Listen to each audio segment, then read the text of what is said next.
Alors bonjour à toutes et à tous, nous avons le plaisir d'accueillir aujourd'hui Christophe Plé, un acteur engagé au sein de l'association Don Bosco Ashalayam, qui œuvre depuis plusieurs années pour accompagner les jeunes à la rue en Inde, à travers un projet innovant centré sur l'innovation, sur l'initiation à la modélisation 3D. Christophe participe activement à combler la fracture numérique qui touche ses enfants et adolescents. Ce projet leur permet de découvrir un univers numérique souvent inaccessible et développer des compétences à la fois techniques et créatives en utilisant des outils modernes qui sont autant des passerelles vers des opportunités d'emploi futures. L'éducation numérique, dans ce contexte, n'est pas seulement un apprentissage technique, c'est un véritable levier d'inclusion sociale, un moyen d'expression personnelle et un vecteur d'autonomisation pour ces jeunes souvent marginalisés. Aujourd'hui, Christophe va vous présenter en détail ce projet en nous partageant les enjeux, les méthodes pédagogiques employées et les impacts concrets sur ces jeunes. Nous débuterons d'ailleurs par une courte projection d'un film qui nous plongera directement dans l'univers de ces jeunes au sein de l'association, avant de recueillir le témoignage de Christophe qui œuvre au quotidien pour l'insertion sociale et professionnelle de ces jeunes. Je vous invite donc à accueillir chaleureusement Christophe qui va vous emmener dans cet univers passionnant où technologie et solidarité se rencontrent pour changer des vies.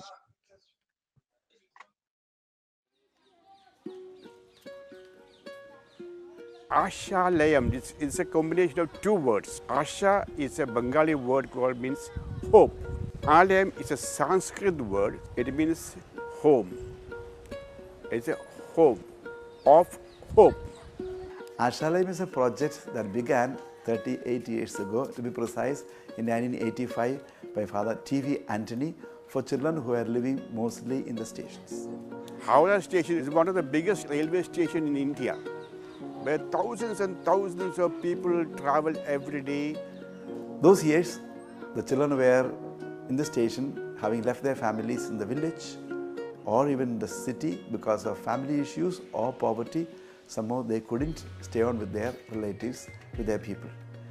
And many of them were alone. So Father Anthony walked into the station. I also joined him to find out what their problems were. And they said the real problem they face is the night. Daytime, they search the train, they beg or they work and they earn money. But night is always difficult because if their money it is stolen and they are not safe at all. So our first proposal was to them that we look for a shelter for them to come and sleep.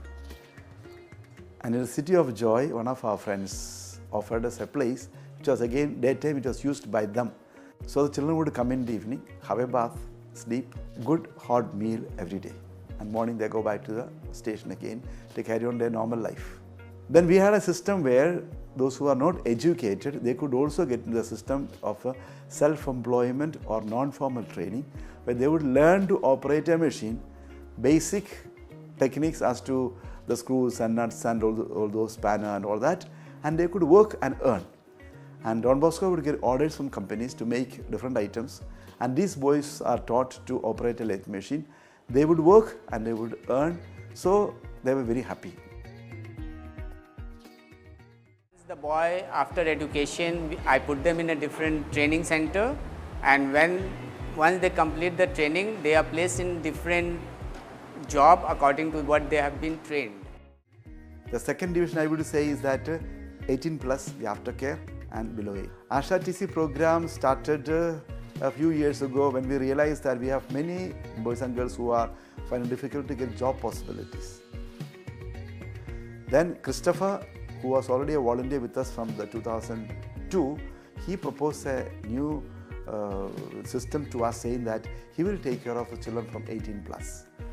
And then he linked up with other corporates like Decathlon and EcoPark and Mio Amore and various companies, and he started giving them basic training where they could get internship with them in view of a job placement. So it's internship together with academic studies. So when they finish academic studies, they are placed. And he also managed to get a lot of support, and the latest is that TIC has developed a good carpentry section where we are also taking children from other NGOs. We are partner with Don Bosco Ashalayam for wood training. For the last 2 years, we are supported by MS India Private Limited, which supports every year the training of 20 apprentices in 3 different fields: carpentry, cabinet making, sculpture, carving, and upholstery, canning, and leather and cloth industry. We teach them drawing, how to make a drawing, how to do the furnitures like antique furnitures, and how to deal with the measuring and also Excel, Microsoft Word, PowerPoint, even graphics like for example Photoshop, video editing, so they can secure their job in future. I teach SRTC boys like computer basics, computer Google, Gmail, and some presentation, and Photoshop, Illustrator, and sometimes 3D software. I am taking care of the trainees, give them the skills where they can grow themselves. Don Bosco and Decathlon make a skill program and grown up development. After that, they place their job placement different company as well as the Decathlon. They came like 2 days in the week, so that we teach them how to interact with the customer, how to make the cycle ready. So basically thing is that I train them like cycle servicing, printing is there, string there. I train them each and every scholarship project and I place them across the India, and right now more than 7 to 8 boys here who are referent, who are manager in the workshop. I'm very happy that Asha provide me the higher education, and that actually helped me to learn 3D software. Like they give me a very good knowledge in terms of technical things, speaking things, and I'm very thankful to Asha again that they taught me like very good in like how to be a professional like. Merci à F3-2F de donner la parole sur ce projet. Effectivement, donc, le projet de HLM, c'est de sortir les enfants des bidonvilles, des gares, de la rue, et de les emmener jusqu'à prêt à trouver un emploi sur le marché indien.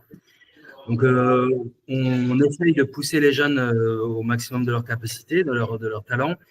Certains arrivent au niveau de formation. Donc, comme vous l'avez vu dans la vidéo, on a des jeunes qui arrivent ignorants, mais on a aussi des jeunes qui sortent de la rue assez tard, 14-15 ans. Et donc, en fait, on les oriente vers des formations professionnelles. L'une d'entre elles, c'est la menuiserie. Et en menuiserie, on apporte plusieurs points. Donc, des CNC, on utilise des découpes laser, on utilise de l'imprimante 3D. Et donc, l'idée, en fait, pour nous, c'est de pousser les jeunes vers un maximum de compétences et donc de savoir utiliser les ordinateurs, enfin, de modélisation 3D pour en fait, trouver des emplois. C'est-à-dire qu'on a plusieurs niveaux d'aspiration. Chez certains jeunes, ce sera utiliser la 3D pour pouvoir faire un rendu rapide d'un meuble chez un client. Donc, pour les jeunes qui sont en autonomie et qui seraient menuisiers en Inde, on appelle assez facilement un menuisier chez soi pour faire un placard. Et donc, savoir faire un rendu 3D, déjà, ça permet d'avoir des mesures bien précises pour l'exécution du meuble et aussi de convaincre le client. Donc, au niveau d'un jeune qui peut aller comme menuisier, c'est un très bon outil qui va vraiment leur permettre de rentrer dans la compétition. Et on a aussi qui emploient nos jeunes. Et pour ces partenaires, ils ont de jeunes qui s'appellent donc des jeunes qui sont capables de faire le dessin d'un meuble de la prise de code au rendu. Donc, et en général, pour ça, le logiciel sur lequel on forme les jeunes, c'est un logiciel qui est très complet, très facile de prise en main, très intuitif, excellent. Donc, voilà pourquoi on a choisi ce logiciel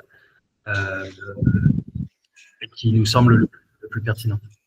Et merci beaucoup du coup Christophe pour ce témoignage inspirant et ce partage autour de ce projet porteur d'espoir. Ce que nous avons vu aujourd'hui illustre parfaitement comment la technologie, quand elle est mise au service de l'humain, peut devenir un formidable levier d'inclusion et de développement. Donc du coup, j'ai quelques questions pour toi, Christophe. Quels outils vous ont permis d'assurer la progression pédagogique des apprentissages, surtout auprès des jeunes n'ayant parfois aucune base numérique? Ouais, alors c'est vrai qu'au départ, on a des jeunes qui sortent, qui ont un background très divers. On peut avoir des jeunes qui ont fini le niveau classe terminale, donc ils ont des notions, comme en France, hein, d'arithmétique, de géométrie, d'anglais. Et on a aussi des jeunes qui n'ont jamais été à l'école, qui ont toujours été dans la rue. Et on a aussi même des jeunes qui sont, on dit en anglais, differently abled, donc des jeunes qui sont en situation de handicap et qui peuvent être par exemple malentendants ou complètement en surdité, donc qui sont incapables de communiquer autrement que par les gestes. Et pour eux, en fait, ce logiciel est vraiment quelque chose sur lequel ils se font plaisir. Et en fait, même pour des jeunes qui ont peu de base en informatique, ils sont rapidement, la prise en main est assez rapide. Donc, avant de passer sur la modélisation, on fait quand même pas mal de cours de dessin. Donc, de dessin traditionnel, ça va être du sketch, du croquis, du dessin technique pour comprendre les vues, en sachant que en fait, la modélisation 3D aide vachement, aide énormément à comprendre le système des vues. Et sinon, voilà, donc d'abord c'est du travail sur le table à dessin, et ensuite ça va être devant l'ordinateur. Ok. Donc tu prends vraiment des profils divers et variés avec des jeunes qui n'ont pas forcément tous le même passé, mais qui ont, on va dire, plus ou moins les mêmes aspirations, et tu les amènes Voilà, vers un avenir avec l'utilisation de ces logiciels-là, de ces technologies, donc avec notamment la menuiserie que tu mets vachement en avant dans ton processus d'apprentissage. Ouais. Ouais. Et du coup, est-ce que tu envisages de documenter cette expérience sociale pour la répliquer éventuellement dans d'autres centres de ce type? Alors en fait, on a des partenaires. Donc pour le projet de menuiserie, on a la Fondation Hermès, et pour le projet de formation un peu plus large, c'est-à-dire que non seulement on forme les jeunes en menuiserie, mais on a aussi un computer lab qui nous permet de former avec des camps de formation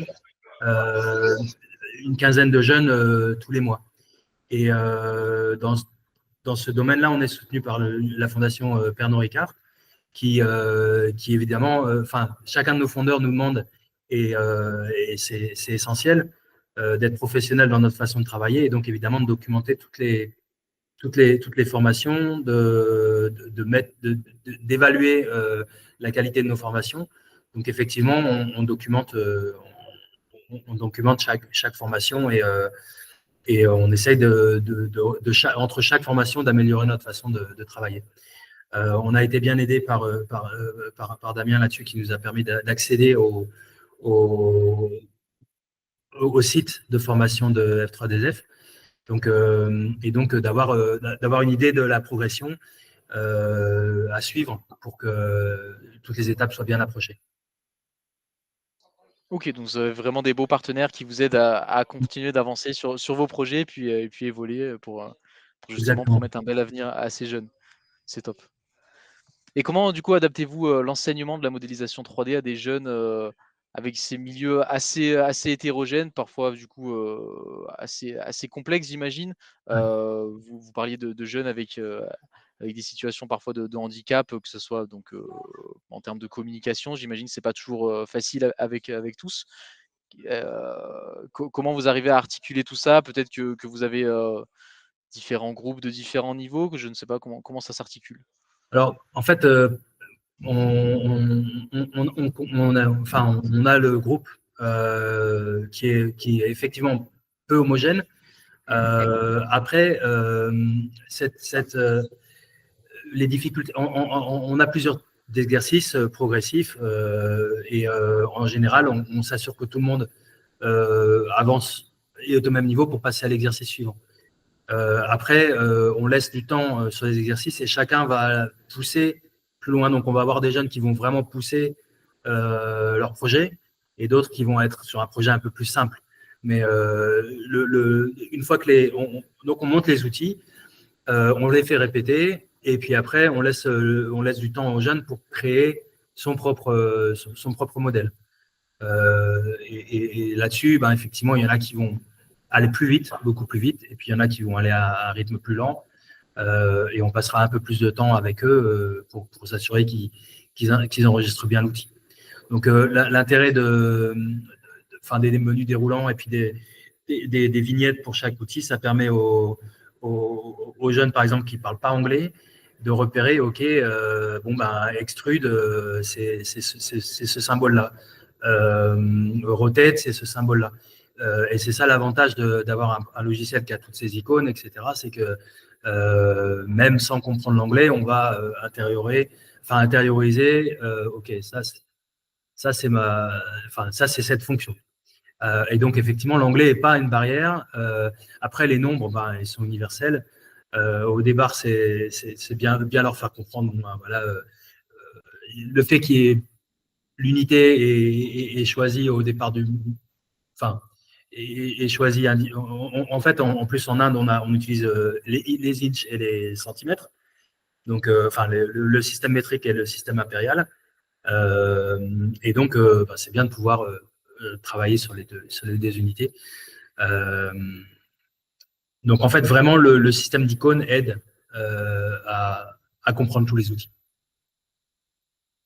Ok, très bien. Donc l'interface assez intuitive du logiciel vous permet justement de passer outre la barrière de la langue et puis des systèmes de mesures différents qu'il peut y avoir du coup en Inde. Exactement, tu le résumes très bien. Ok, donc vous arrivez vraiment à passer d'un système de mesure à l'autre assez facilement à travers le logiciel pour justement communiquer de manière assez transparente en fonction de comment tel élève appréhende de telle manière telle pièce par rapport à ces systèmes-là. Exactement. Ok, très bien. Et donc du coup, vous avez des contraintes spécifiques en termes de matériel qui peuvent être importantes. Je ne sais pas, j'imagine par exemple l'accès à l'électricité, aux ordinateurs, aux licences, aux réseaux, aux machines. Quelles sont les contraintes auxquelles vous devez faire face? Alors, on a des contraintes de chaleur déjà, donc il faut pour les ordinateurs, il faut travailler en air conditionné. Donc, on a un computer lab où on a 15 ordi et ils ont l'air condition. L'équipement a été financé par la Fondation Pernod Ricard, donc on a des ordinateurs qui permettent de faire tourner des bons logiciels et donc Fusion. On a effectivement des gros problèmes de coupure d'électricité et pour ça on a un générateur. On a aussi des problèmes de régularité dans on a des pointes d'électricité qui font que ça abîme aussi assez facilement le matériel, donc on a dû mettre un onduleur. En termes de licence, on a un partenariat avec l'université de Techno India, qui est une université de Calcutta, qui a reconnu ce programme dans le cadre de l'université. Donc, on a accès aux licences éducation pour un an pour chaque élève, ce qui est vraiment un point très positif. Après, en termes de matériel, comme je te le disais, on a une imprimante, on a des CNC et on a une laser cut, et donc ça permet de vraiment réaliser des modèles qui sont faits à l'ordinateur, de voir comment on les met, comment les réaliser en volume. Et effectivement, ça donne un aspect vraiment concret à la formation, et ça, c'est un plus considérable. Parce qu'on voit de la réalité. C'est-à-dire que les jeunes qui modèlent sont aussi des jeunes qui sont à l'atelier. Et en Inde, on a beaucoup ce problème, en fait, qu'il y a une vraie déconnexion entre les gens qui ont accès à la modélisation 3D, qui est quand même très élitiste en Inde, très cher, très difficile d'accès. C'est jamais les mêmes qui vont être dans les ateliers, donc forcément, la conception, même dans les écoles de design, il va y avoir pratiquement, il y a très peu d'écoles qui ont des Fab Labs. Donc, nous, on sert un petit peu de Fab Lab pour Techno India. Mais en gros, il y a une vraie distance entre quelqu'un qui va être formé en dessin d'intérieur, par exemple, ou en architecture. Ils n'auront jamais mis les pieds dans un atelier. Et un designer de meubles, c'est-à-dire qu'ils vont faire des très beaux dessins, mais qui sont complètement irréalisables. Et donc, nous, on fait ce lien entre l'atelier et le dessin, ce qui fait qu'on fait des vrais projets qui tiennent la route, qui sont structurellement réalisables et qui ne sont pas beaux sur l'écran, mais je veux dire, qui sont très beaux, mais qui ne vont pas juste être beaux, esthétiques, mais pas cohérents. Non, mais c'est bien que vous puissiez justement opérer cette passerelle entre le logiciel et le matériel. J'imagine que ça se ressent aussi dans l'avenir professionnel en fait, de ces jeunes une fois qu'ils sont réinsérés, parce que je vois que vous êtes avec des partenariats, notamment avec Decathlon, où justement vous avez des jeunes qui vont finir par être intégrés dans ces sociétés. Comment ça se passe justement ce processus d'intégration dans les sociétés? Vous avez divers partenaires qui vous aident à faire ça. Concrètement, comment démarre ce processus? Typiquement, avec Decathlon, le système, c'est qu'on a un partenariat qui leur permet de faire leur première terminale en apprentissage dans les magasins. Donc, en fait, ils vont à l'école formellement et le samedi, dimanche, ils sont dans les magasins et ils s'occupent de faire les rayons, aider les clients. Donc, au bout de la terminale, ils sont généralement capables de travailler Decathlon. Et là, on est en train de développer un projet avec eux qui est autour de l'économie, de la seconde vie, donc le recyclage des produits. Et on travaille avec une école de design qui s'appelle ESED, qui est EcoAvid Sustainable School. Donc, le principe, c'est d'essayer de trouver des solutions quand les produits sont retournés au magasin, comment ceux qui sont endommagés, par exemple, comment les remettre en état, comment les remettre en vente. Et donc, ça va de la chaussure, le t-shirt, le duvet, à l'appareil un treadmill, donc le runner. Les vélos électriques, il y en a peu en Inde aujourd'hui, mais c'est aussi une question.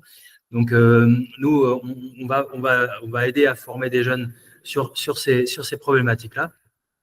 Et on va utiliser aussi, on veut les former aussi sur la modélisation 3D dans ce modèle-là, dans la mesure où dans le futur, je pense que dans pas mal de commerces, on ira avec l'appareil défectueux et peut-être on pourra imprimer la pièce sur place ou la pièce pourra être réimprimée et retransmise au client pour que le produit ait un cycle de vie beaucoup plus long qu'aujourd'hui. Et je pense que dans les magasins, il y aura sans doute moins de retail, c'est-à-dire qu'il y aura moins d'espace il y aura probablement moins d'objets montrés en rayon, mais il y aura sans doute un atelier Decathlon beaucoup plus développé, avec peut-être plus la personnalisation du produit, plus la réparation. Et je pense que ce sera pas. C'est une logique qu'on trouvera sans doute dans des boîtes comme Ikea ou même chez Adidas c'est-à-dire que dans le futur du produit, c'est de pouvoir être réparé. Donc nous, on essaie de former des jeunes sur cette formation, sur ces projets-là. Et donc, la modélisation 3D rentre dans cette logique. Ok, donc vous êtes vraiment sur des problématiques assez actuelles, que ce soit en France métropolitaine ou même du coup en Inde, où il n'y a pas uniquement cet aspect économique et social, mais aussi cet aspect écologique pour justement promettre un avenir meilleur à ces jeunes. Voilà, exactement. Super. Et du coup, quelle autonomie ont ces jeunes en termes d'usage des équipements entre les sessions? Parce que du coup, vous avez un atelier, vous avez aussi ces licences. Est-ce qu'ils ont justement cette liberté, ou est-ce qu'ils sont encadrés en dehors des formations? Comment ça se passe? Alors, effectivement, faut dire que leurs journées sont très, très complètes. On a un centre résidentiel, donc les jeunes habitent sur place. Le matin, ils se réveillent assez tôt. Il faut faire ce qu'on appelle les palis, c'est-à-dire qu'ils nettoient le dortoir, ils nettoient les salles de cours. Puis après, il y a une partie qui va à l'école et il y a une partie qui va à l'atelier. On a des heures de sport bien spécifiques en fin d'après-midi. Et après, on a 2 heures où soit ils sont en cours avec les formateurs, soit ils ont accès à la salle informatique et ils peuvent travailler sur des projets. Et la salle informatique, pendant la journée, elle est aussi accessible. S'ils ont des projets spécifiques, ils peuvent y aller pendant les heures d'atelier. Il y a un responsable qui est là, mais pas tout le temps là. Mais quand il y a besoin, ils peuvent l'appeler. Donc voilà, l'accès est pratiquement toute la journée, sauf quand on a des camps. Et donc, comme j'ai expliqué, on a une fois par mois, on a un camp pour une quinzaine de jeunes. Donc, pendant cette période-là, pendant la journée, le computer lab est occupé. Ok, parce que du coup, c'est quoi le concept de séquence? C'est des jeunes qui sont externes à l'association, qui viennent Voilà. de temps en temps visiter pour justement s'intégrer peut-être par la suite dans ce projet? Alors, pas exactement. En fait, on a des camps. Donc, on a en fait 12, entre 12 et 14 camps. Donc, un camp par mois où on reçoit 15 jeunes d'autres ONG ou de l'ONG ou d'HLM, mais par exemple, ceux qui sont en classe de seconde ou en classe de première ou terminale qui ne sont pas au centre, ils viennent pour des formations. En fait, on a plusieurs types de formations. On a Google Basic, c'est-à-dire toute la suite Google. La sécurité naviguer sur le net, savoir où trouver l'information, un petit peu d'introduction à l'AI. Donc ça, c'est la base. Ensuite, on a des camps Excel où c'est plus la formation comment utiliser Excel, des camps de vidéo editing et des camps de 3D. Et enfin, des camps de graphic design, donc c'est plus Photoshop et Illustrator. Donc, donc vous couvrez vraiment tous les usages du numérique et pas uniquement la conception 3D et comment appliquer ça à la fabrication.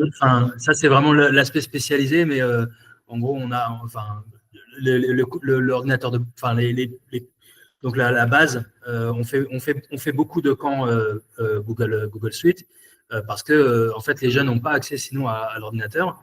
En fait, il y a une vraie en Inde, il y a un vrai gap numérique, on appelle ça donc digital gap, qui fait que les classes moyennes ou les classes pauvres ont très peu accès à l'informatique. Et on le sait, l'informatique est un outil essentiel. Et en fait, ça crée encore plus de division entre les pauvres et les riches. Et donc, l'idée, c'est que en mettant ces outils à disposition de jeunes qui sont vraiment en situation des jeunes vraiment viennent vraiment à la marge, eux, ça va leur permettre justement d'accéder à des meilleurs emplois. On a, pour se donner une idée,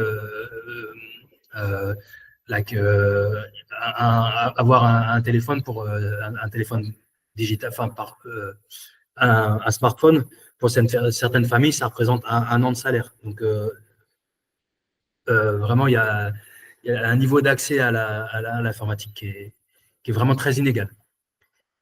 12 projets qui est vraiment de permettre à des jeunes qui n'ont pas accès normalement à des ordinateurs d'être formés et d'avoir des formations qui peuvent coûter assez cher et qu'ils reçoivent ces formations gratuites.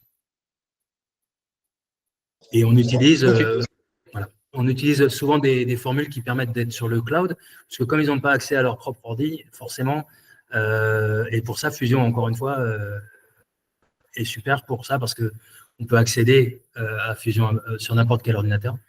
Et on va leur proposer, par exemple, Blender aussi, parce que bon, Fusion étant payant, Blender on va aussi leur montrer Blender pour qu'ils sachent, qu'ils puissent avoir accès au logiciel gratuit. Mais ça peut être Canvas ou ça peut être, je sais pas, DaVinci plutôt que Premiere Pro pour l'édition vidéo ou des choses comme ça. Donc des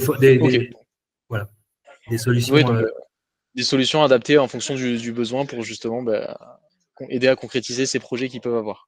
Ouais. Très bien. Et en tout cas, merci Christophe de votre intervention. Nous, on est très ravis chez F3DF du coup de pouvoir vous accompagner sur vos projets et puis surtout de vous donner la parole aujourd'hui. Donc, je ne sais pas si vous avez un petit mot de la fin pour nos spectateurs. Je vous invite du coup à... Oui, bah, enfin, c'est un merci F3DZ parce que depuis 10 ans, en fait, j'ai fait des formations et ça m'a permis de mettre en place toutes ces formations. J'avais commencé avec une formation sur 3D, sur Fusion et puis l'imprimante 3D. Et puis, ça m'a permis de retransmettre ce savoir-faire. Donc, voilà, c'est un peu mon alma mater, on va dire. J'ai beaucoup appris avec vous et je suis très content de pouvoir transmettre ce savoir-faire aux jeunes ici. Mais merci beaucoup Christophe, ça nous touche beaucoup. Et merci pour votre intervention. Merci.